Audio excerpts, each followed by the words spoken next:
Kostojev.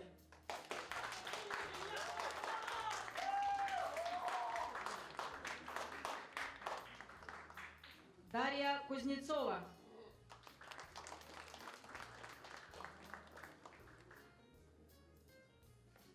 Anne Orov.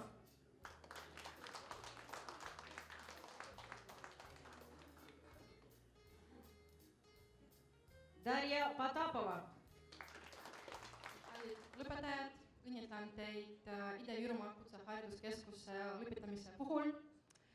От своего имени и от имени всех преподавателей, которые сегодня не смогли ввиду уроков присутствовать, но были с нами на протяжении всего года, поздравляю вас с успешным окончанием и желаю всего только самого наилучшего и не останавливаться на достигнутом. Suur aitäh direktorile ja õppedirektorile, head lõpetajad, koolipere ja külalised.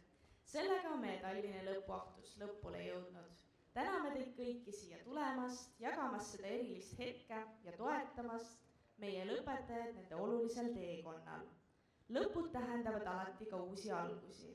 Minge edasi julgelt, olge sihikindlad ja hoidke alles see teadmiste janu ja kirg, mis teid ka siia tõi. Palju õnne kõigile lõpetajatele ja edu uutes ettevõtmistes. Turvalist koduteed ja kaunist päeva jätku!